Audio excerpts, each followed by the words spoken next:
கைமா vegetables எல்லாம் போட்டு உப்பிட்டு நம்ம சூப்பராக ரெடி ஆகிடுச்சு. நல்லா சுட சுட மார்னிங் பிரேக்ஃபாஸ்ட், ஹெல்த்தியான பிரேக்ஃபாஸ்ட்டு. சரி, இந்த மாதிரி கொஞ்சம் டிஃப்ரெண்ட்டாக பிரேக்ஃபாஸ்ட்டுக்கு உப்பிட்டு செய்யலாமே அப்படின்னு சொல்லிட்டு தான் நான் உப்பிட்டு செஞ்சுன்னு இருக்கேன். லாஸ்ட் வரைக்கும் ஸ்கிப் பண்ணாமல் பாருங்கள் ஃப்ரெண்ட்ஸ்.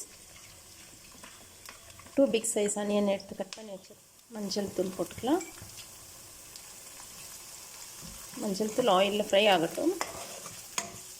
2 டொமேட்டோ எடுத்து கட் பண்ணி வச்சுருக்கேன், அதையும் ஆட் பண்ணிக்கலாம். கேரட், பீன்ஸ், பொட்டேட்டோ, 1 கேரட் எடுத்துருக்கேன், ஒரு 4 to 5 பீன்ஸு, ஒரு குட்டி பொட்டேட்டோ எடுத்துருக்கேன். இதே அந்த ஆயிலில் ஃப்ரை பண்ணிக்கலாம். நான் எடுத்து வச்சுருக்கேன் 100 கிராம் அளவு கைமா ஆட் பண்ணிக்கலாம் வித்தவுட் போன். கைமா வெஜிடபிள்ஸ் எல்லாம் குக் ஆகிறதுக்கு நம்ம சால்ட் ஆட். கைமாலேயே கொஞ்சம் தண்ணி விடும் பாருங்கள், எவ்வளோ தண்ணி விடுது பாருங்கள் கைமாவில்.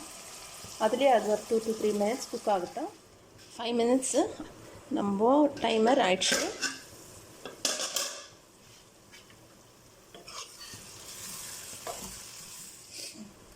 ஓகே ஃப்ரெண்ட்ஸ், 5 minutes டைமர் வச்சேன்.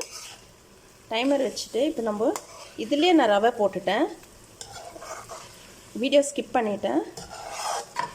5 minutes ஆனதுமே நம்ம இந்த கைமா வெஜிடபிளில் ரவை போட்டுட்டேன்.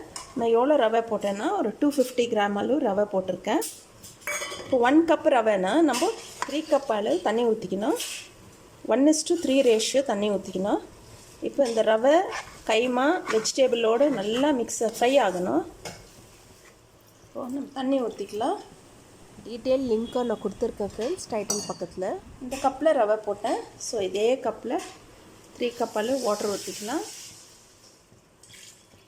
2 கப், இன்னும் 1 கப் ஊற்றிக்கலாம். நல்லா மிக்ஸ் பண்ணிக்கோங்க. ரவையும் நம்மளுக்கு நல்லா ஃப்ரை ஆகிடுச்சு. கைமா வெஜிடபிளோடு சேர்ந்து அந்த ஆயிலில் ஃப்ரை ஆகிடுச்சு. அதுக்காக தான் நம்ம ஆயில் கொஞ்சம் அதிகமாகவே ஊற்றுனது. அப்புறமா ஃப்ளோ ரவை வெஜிடபிள் கைமா இதெல்லாம் ஃப்ளோ இந்த மாதிரி இருக்கணும். இந்த ஸ்டேஜில் நீங்கள் உப்பு காரம் டேஸ்ட் பார்த்துக்கணும். உப்பு காரம் டேஸ்ட்டு பார்த்துட்டு தேவைப்பட்டால் இப்போ போட்டுக்கோங்க. அப்புறமா ஒன்றும் பண்ண முடியாது, உப்பிட்டு ரெடி ஆகிட்ட பிறகு. இந்த ஸ்டேஜ்லேயே நீங்கள் உப்பு தேவைப்பட்டால் போட்டுங்க, காரம் தேவைப்பட்டால் பச்சை மிளகா போட்டுக்கோங்க. எனக்கு எல்லாமே கரெக்டாக இருக்குது. நல்லா செய்து சாப்பிட்டு என்ஜாய் பண்ணுங்க ஃப்ரெண்ட்ஸ்.